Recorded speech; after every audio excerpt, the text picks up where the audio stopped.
Hello everyone. This is lecture number 6 as far as the Indian Penal Code is concerned.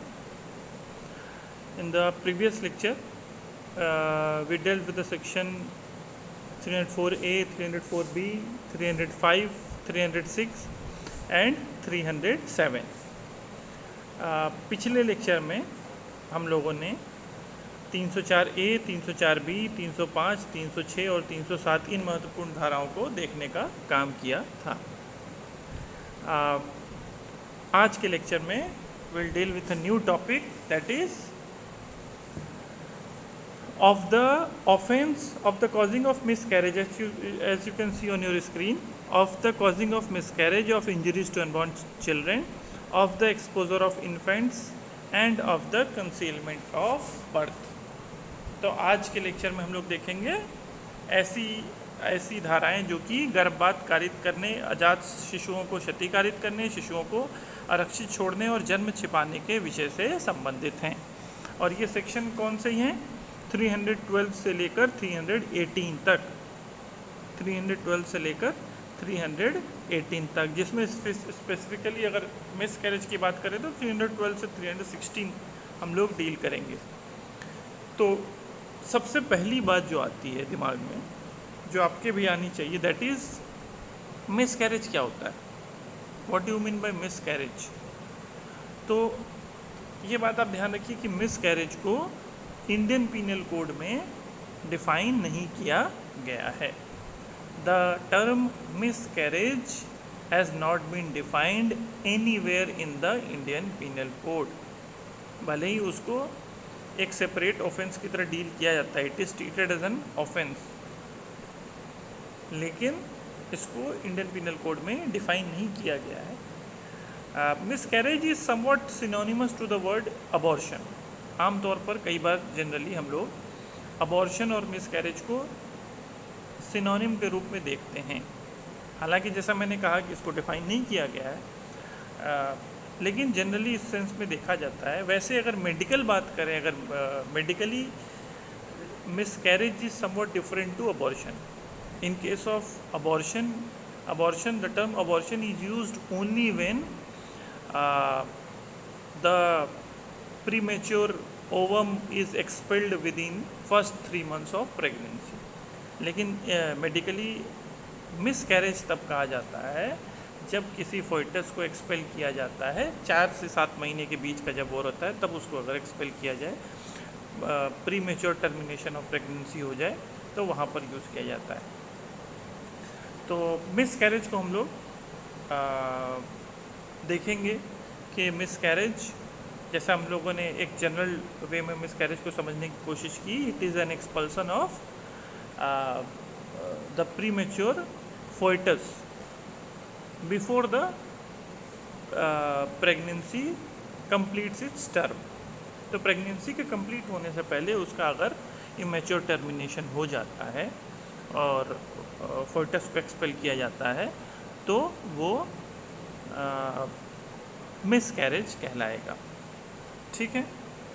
तो miscarriage को हमारे भारतीय दंड संहिता में एक सेपरेट रूप में, एक सेपरेट अपराध के रूप में, ऑफेंस के रूप में देखा जाता है। तो will start with the first section that is 312, जो सीधे कहता है कॉजिंग मिसकैरेज, जिसकी बेर आप पढ़ सकते हैं मेरे सामने, साथ साथ हम लोग पढ़ेंगे और समझने का प्रयास करेंगे। Whoever voluntarily causes a woman with child to miscarry shall, if such miscarriage be not caused in good faith for the purpose of saving the life of the women। देखिए पहली लाइन क्या कह रहा है कि कोई भी वॉलंटरली की मीनिंग इंडियन पीनल कोड में डिफाइन की गई है, और वो डिफाइन की गई है, आप लोग पढ़ चुके हैं already, that is has been defined in section 39। तो जो 39 में मीनिंग दी गई है वॉलंटरी की, वही यहाँ पर अप्लाई होगी। तो अगर कोई स्वेच्छा से, हिंदी में पढ़ देता हूँ, जो कोई गर्भवती स्त्री का स्वेच्छा गर्भपात कारित करेगा, यदि ऐसा गर्भपात उस स्त्री का जीवन बचाने के प्रयोजन से सद्भावपूर्वक कारित न किया जाए। इसका मतलब कि अगर आपने गुड फेथ में उस विमेन की लाइफ को बचाने के लिए किया, फिर तो आपका ये एक्ट ऑफेंस नहीं माना जाएगा। लेकिन अगर आपने किसी और इंटेंशन के साथ किया, यानी इल मोटिव के साथ किया है, उस गुड फेथ में नहीं कि उसकी उस महिला की जान बचाई जा सके, तो क्या होगा, that person shall be punished with imprisonment of either description for a term विच में एक्सटेंड टू 3 years। 3 साल तक की इसमें सजा है। लेकिन फिर आगे कह रहा है, and if the women be quick with child. देखिए अगर दो अलग अलग तरीके से यहाँ पर प्रेगनेंसी को बांटा हुआ है। एक normal case, women with child. यहाँ वेमेन विथ चाइल्ड का मतलब ये नहीं कि बच्चे के साथ है वो, वेमेन विथ चाइल्ड यहाँ पर गर्भवती स्त्री से, ठीक है, प्रेग्नेंट लेडी से। तो अब उसमें क्या किया है कि वेमेन विथ चाइल्ड में अगर शुरुआती पीरियड है, आप समझ रहे हैं, शुरुआती पीरियड है दूसरा तीसरा चौथा महीना, तो ऐसे केस में वो तो 3 साल रहेगा। लेकिन if the women be quick with child, quick with child का मतलब ये होता है कि अब वो फर्टस डेवलप हो चुका हुआ है, वो जिसमें कहते हैं ना मूवमेंट फील होती है, उस बच्चे की मूवमेंट जहाँ फील हो रही है, छठा सातवां आठवां महीना आप कह सकते हैं, वो उसको कहते हैं women be quick with child, ठीक है। जहाँ हिंदी में देखिए लिखा हुआ है, और यदि वह स्थिति स्पंदन गर्भा हो, तो स्पंदन गर्भा का मतलब कि वो फील हो पा रहा हो, स्पंदन चल रहा हो, अंदर से मूवमेंट फील हो पा रही हो, तो ऐसे केस में पनिशमेंट बढ़ जाता है। क्यों? क्योंकि वो डेवलपमेंट बढ़ चुका था, तो माना जाता है कि ये ऑफेंस और सीरियस हो जाता है। ऐसे केस में 7 साल तक की सज़ा है। तो जो भी वॉलंटरीली ऐसा कर रहा है उसको इस अपराध के लिए दोषी माना जाएगा। A woman who causes herself to miscarry is within the explanation, आप 312 की पढ़ेंगे तो लिखा हुआ है कि a woman who causes herself to miscarry is within the meaning of this section. जो खुद से, देखिए वहाँ पहला 312 तो कह रहा है कि जो कोई व्यक्ति कर रहा है वॉलंटरीली, हालांकि ये बात और ध्यान रखिएगा, यहाँ पे ये लिखा नहीं हुआ है with the consent of the women, लेकिन यहाँ पर कंसेंट है विमेन की, क्योंकि 313 जब हम पढ़ेंगे तो वहाँ पर ऐसे केस हैं जहाँ पर विमेन की कंसेंट नहीं है। इसका मतलब है, इन्फ्रेंस क्या ड्रॉ होगा कि 312 ऐसे केसेस को ले रहा है जहाँ विमेन की कंसेंट है। तो जहाँ विमेन की कंसेंट से, मान लीजिए डॉक्टर है, कोई दूसरा व्यक्ति है, वो क्या कर रहा है वो अगर मिसकैरेज कॉज कर रहा है तो ऐसे केस में वो लायबल होगा पनिशमेंट के लिए। और अगर विमेन अपने से, woman who causes herself to miscarry, जो स्त्री स्वयं अपना गर्भ कारित करती है, उसको भी इसी सेक्शन में लायबल माना जाएगा, उसको इसी सेक्शन में लायबल माना जाएगा। यानी इस सेक्शन में अगर आप देखेंगे तो ये दोनों लोग ही लायबल होते हैं, जो कर रहा है और कंसेंट दिया है उसका भी, ठीक है। तो यहाँ पर जैसे मैंने कहा कि विमेन 312 में विमेन विथ चाइल्ड और क्विक विथ चाइल्ड, ये दोनों टर्म्स का उल्लेख है, ठीक है। तो जहाँ पर प्रेगनेंसी टर्म स्टार्ट हुआ है that is women with child, जो कि जेस्टेशन पीरियड जिसको हम लोग कहते हैं। लेकिन क्विक विथ चाइल्ड का मतलब जैसा मैंने कहा एडवांस स्टेज है वहाँ, तो दोनों में सज़ा अलग अलग है, ठीक है। 313 पे हम लोग आते हैं। 313 आप अपने स्क्रीन पे देख सकते हैं। Causing miscarriage sorry without women's consent. Whoever commits the offence defined in the last preceding section. Last preceding section means section 312. जो भी ऑफेंस कमिट करता है जो 312 में बताया गया है, ठीक है।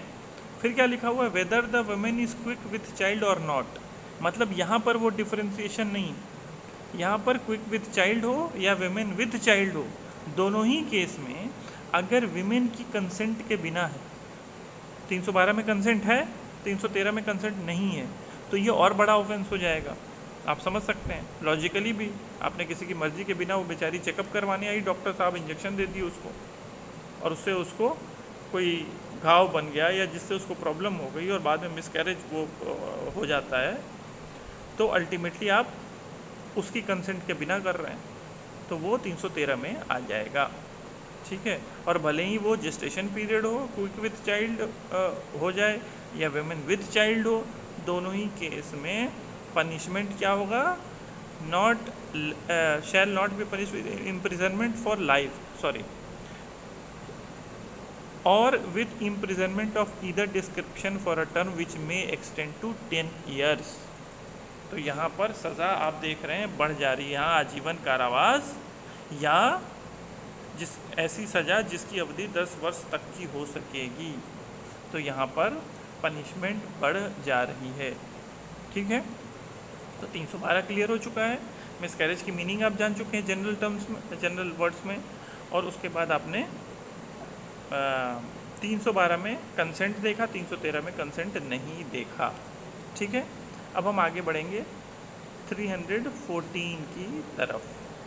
ठीक है, 314 की तरफ एक बात इसमें आपको ज़रूर ध्यान रखनी है कि आपके दिमाग में आ रहा होगा कि मान लीजिए अगर ऐसे केसेस हैं, क्योंकि 312 में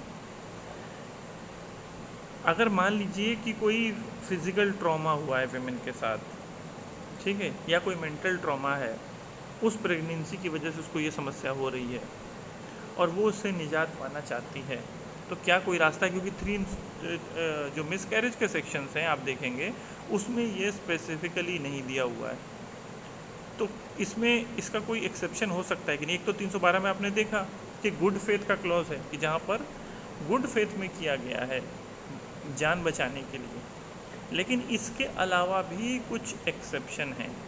एक एक्सेप्शन जो बहुत इम्पॉर्टेंट है जो आपको ध्यान रखना चाहिए, दैट इज़ एक एक्ट आया था medical termination of pregnancy act 1971।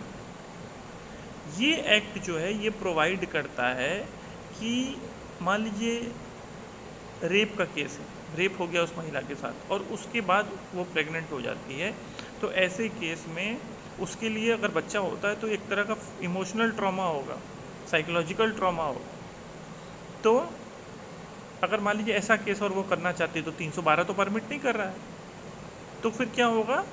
फिर उसके लिए medical termination of pregnancy act जगह देती है, बताती है कि ऐसे केस में जो कि जिसको कहते हैं अनइनवाइटेड प्रेगनेंसी, ठीक है, जिससे मेंटल और फिजिकल हेल्थ विमेन का डिटीरियोरेट हो सकता है, वो एबनॉर्मल स्थिति में जा सकती है, तो वहाँ पर वो वैलिड ग्राउंड देता है, माना जाता है कि that is a valid ground for the termination of pregnancy. ठीक है, या फिर अगर आप मेडिकल प्रोफेशनल की निगरानी में अगर उसको गाइडलाइन को फॉलो करते हुए कोई टर्मिनेशन हो रहा है जो आप किसी वैलिड ग्राउंड पर ले रहे हैं, तो ऐसे केस में अलाउ किया जा सकता है। तो medical termination of pregnancy act 1971 भी इसको लेकर एक्सेप्शन रखता है। ठीक है, 314 की तरफ हम लोग बढ़ेंगे। 314 says sorry, whoever with the intention to cause the miscarriage of a woman with child, whoever with the intention to cause the miscarriage of a woman with child does any act which causes the death of such women shall be punished with imprisonment of either description for a term which may extend to 10 years। क्या कह रहा है कि आपका क्या है, आप miscarriage के इंटेंशन से औरत की मृत्यु कारित कर देते हैं।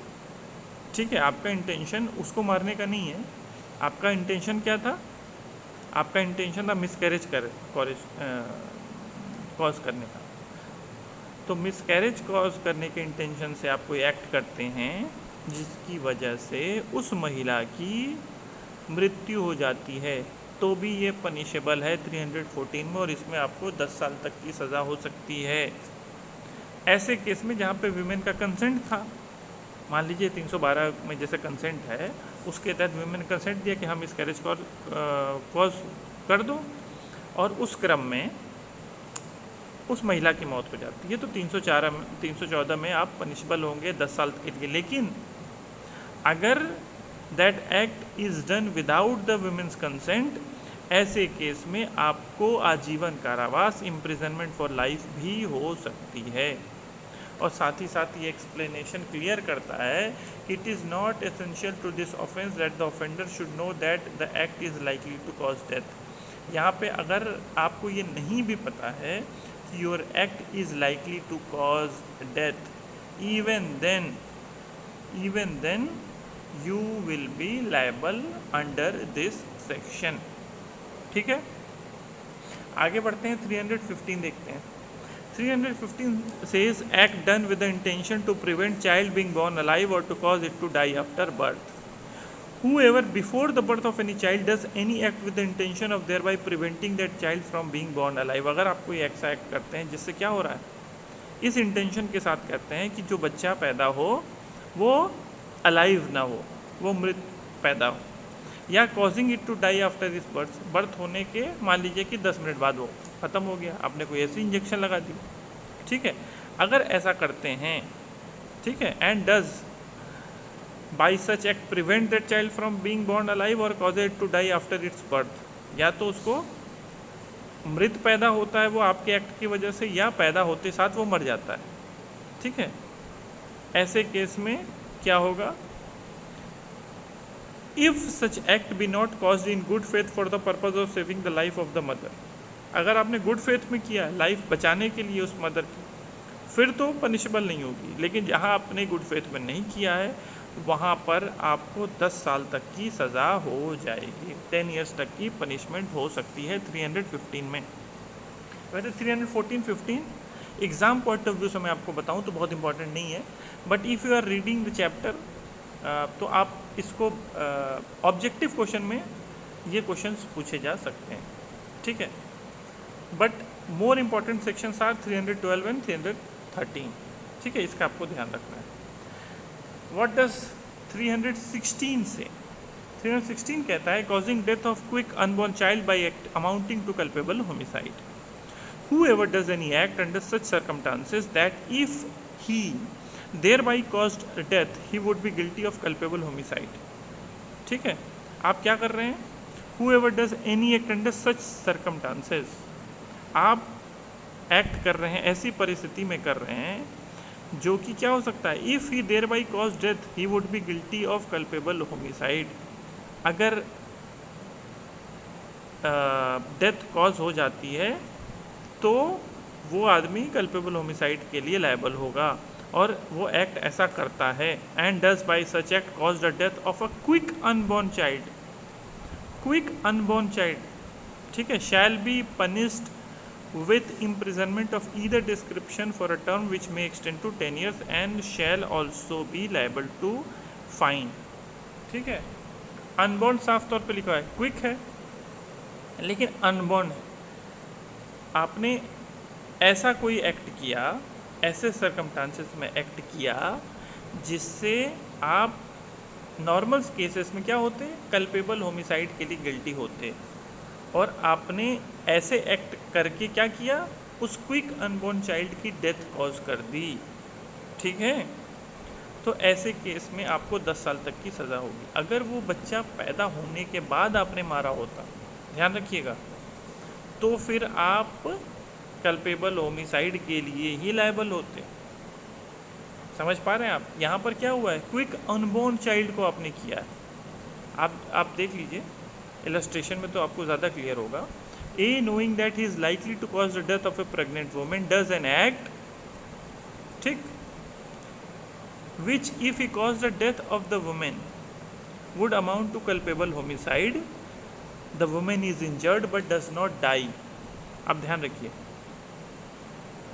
फिर से इलस्ट्रेशन में पढ़ रहा हूँ, इसका हिंदी भी आपके सामने 316 का है। ये इंपॉर्टेंट सेक्शन है इसीलिए इसको समझने की ज़रूरत है। A knowing that he is likely to cause the death of a pregnant woman does an act which if it caused the death of the woman would amount to culpable homicide, ठीक है।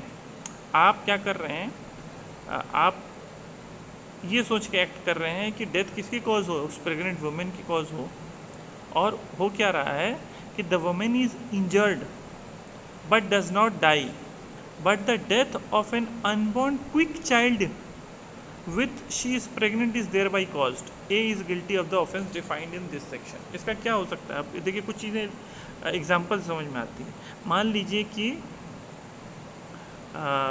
एक स्त्री है, गर्भवती है, और वो सीढ़ियों पर खड़ी है, उसका कोई दुश्मन आता है, उसकी मान लो कोई जेलसी रखने वाला आदमी सीढ़ी से ढकेल देता है, ये सोच के कि सीढ़ी से गिरकर, नॉर्मल सर्कमस्टेंसेस में क्या होगा, सीढ़ी से गिर के मौत हो सकती है, 20 सीढ़ियों वाला कोई, मतलब ज़्यादा सीढ़ियाँ हैं, और वो ढकेल देती है ये सोच के कि महिला मर जाए। होता क्या है, ये महिला तो नहीं मरती है, ठीक, आप कल्पेबल होमिसाइड के लिए लायबल होते हैं, लेकिन उसके अंदर जो बच्चा है वो अनबॉर्न चाइल्ड जो था उसकी डेथ हो जाती है, तो आप 316 में लायबल होंगे, ठीक है। तो ऐसे एक्ट्स जो कि नॉर्मल केसेस में आपको कल्पेबल होमिसाइड के लिए लायबल बनाते वो इसमें 316 में आएंगे। अगर वो बच्चा बाहर रहता और मार दिया होता आपने, तब तो वो कल्पेबल होमिसाइड का ही मैटर बनता, ठीक है। यहाँ पर आप क्या हो रहा है, आपने महिला को मारने के लिए किया, इसीलिए आप कल्पेबल होमिसाइड के लायबल होते, लेकिन वो महिला मरती नहीं, वो इंजरी हो जाती है, मरता है उसके पेट में जो बच्चा था अनबॉर्न, मान लीजिए 6 महीने 7 महीने 8 महीने का बच्चा है, और फिर आप लायबल होंगे 316 में। होपफुली आपको ये अंडरस्टूड हो गया होगा। Now we move to the next section, that is 317, exposure and abandonment of child under 12 years by parent और person having care of it। शिशु के पिता या माता या उसकी देखरेख रखने वाले व्यक्ति द्वारा 12 वर्ष से कम आयु के शिशु का आरक्षित डाल दिया जाना और परित्याग करना, ठीक है। यानी 12 साल से कम का बच्चा है, ठीक है, और कर कौन रहा है, या तो पेरेंट कर रहा है, मतलब फादर मदर में से कोई कर रहा है, या जो उसकी गार्डियनशिप लियो है, जो उसकी केयर, जिसको अथॉरिटी दी गई है केयर करने की। Whoever being the father or mother of a child under the age of 12 years or having the care of such child shall expose or leave such child in any place। क्या कर रहे हैं आप, उसको expose कर रहे हैं या किसी जगह पर छोड़ दे रहे हैं, इन एनी प्लेस। लेकिन अब इंपॉर्टेंट है इस सेक्शन में point, with the intention of Holi abandoning such child. आपका इंटेंशन क्या है कि पूरी तरह से उस चाइल्ड को अबैंडन कर दिया जाए। होली मतलब ये नहीं कि आप कुछ दिन के लिए छोड़ के आए कहीं पर, ठीक है, आप ऐसी जगह पे मान लीजिए छोड़ रहे हैं जहाँ से आपको पता है ये वापस नहीं आ सकता है, ठीक है, आरक्षित डाल देगा या छोड़ देगा। क्या कर रहे हैं आप उसको, इंटेंशन क्या है आपका, होली अबैंडनिंग का, पार्शियली नहीं, पूरी तरह से कि वापस ना आए, तो फिर आप इसमें लायबल होंगे और इसमें पनिशमेंट है 7 ईयर्स तक की, ठीक है। Explanation, this section is not intended to prevent the trial of the offender for the murder of culpable homicide as the case में if the child dies in consequence of the exposure. हाँ, ये explanation बहुत ज़रूरी था क्योंकि आपके दिमाग में ये कन्फ्यूज़न हो सकता है, उन्होंने छोड़ दिया, ठीक है, और पता चला जंगल में छोड़ दिया और जो है शेर आके खा लेता है उसको, वो भूख से मर जाता है, ठीक है। तो ऐसे केसेस में वो सेक्शन भी अप्लाई होगा।